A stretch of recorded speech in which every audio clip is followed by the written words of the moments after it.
Bonjour, Pierre Aski, je suis journaliste, cofondateur de Rue 89, qui est un site d'information en ligne.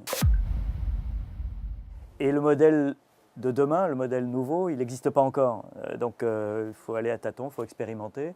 Ce qui est à la fois passionnant, excitant, en même temps un peu épuisant, évidemment, et qui est, je pense, à portée de la main. C'est-à-dire qu'on n'est pas dans une période sans espoir où tout le monde se dit on est dans le brouillard, on va dans le mur, etc. Pas du tout. Je pense on a posé des pierres, on a posé des jalons, on construit petit à petit, pas à pas notre maison, et on y arrive. Tout ce qu'on avait en tête il y a 3 ans est d'une certaine manière déjà chamboulé, déjà remis en question par l'apparition par exemple de nouveaux objets comme l'iPhone ou demain l'iPad.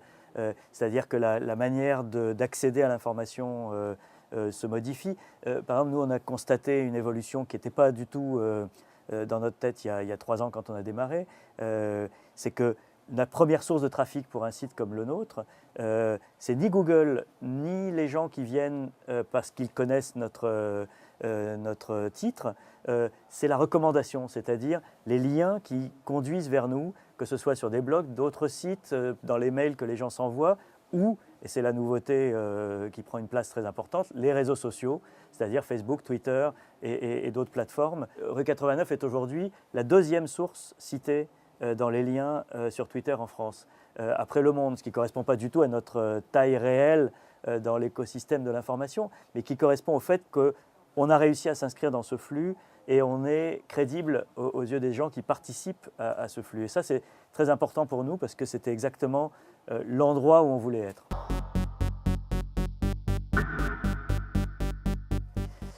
Je vois un monde numérisé, plein d'innovations. C'est vrai que Net Explorateur, de certaine manière, joue ce rôle, c'est-à-dire d'ouvrir des tas de petites portes sur des gens qui inventent des choses aux 4 coins de la planète. Et je pense que c'est la caractéristique de notre époque. On est dans une période, je trouve, bénie, où la principale limite à l'innovation, elle n'est pas dans la technologie, elle est dans nos têtes et dans notre capacité à inventer des usages pour la technologie. Et je trouve ça très bien parce que moi, je ne suis pas un ingénieur, je ne suis pas un technicien, mais je trouve ça très bien d'avoir à se creuser la tête pour inventer des choses. Et la tentation est très forte aujourd'hui. Nous, on le sent bien. On utilise peut-être 2-3% du potentiel de ce que nous permettrait la technologie. Et je trouve ça très excitant. Donc je pense qu'on est dans une période d'accélération depuis déjà quelques années, mais les 10 ans à venir vont être une période de redéfinition de tout.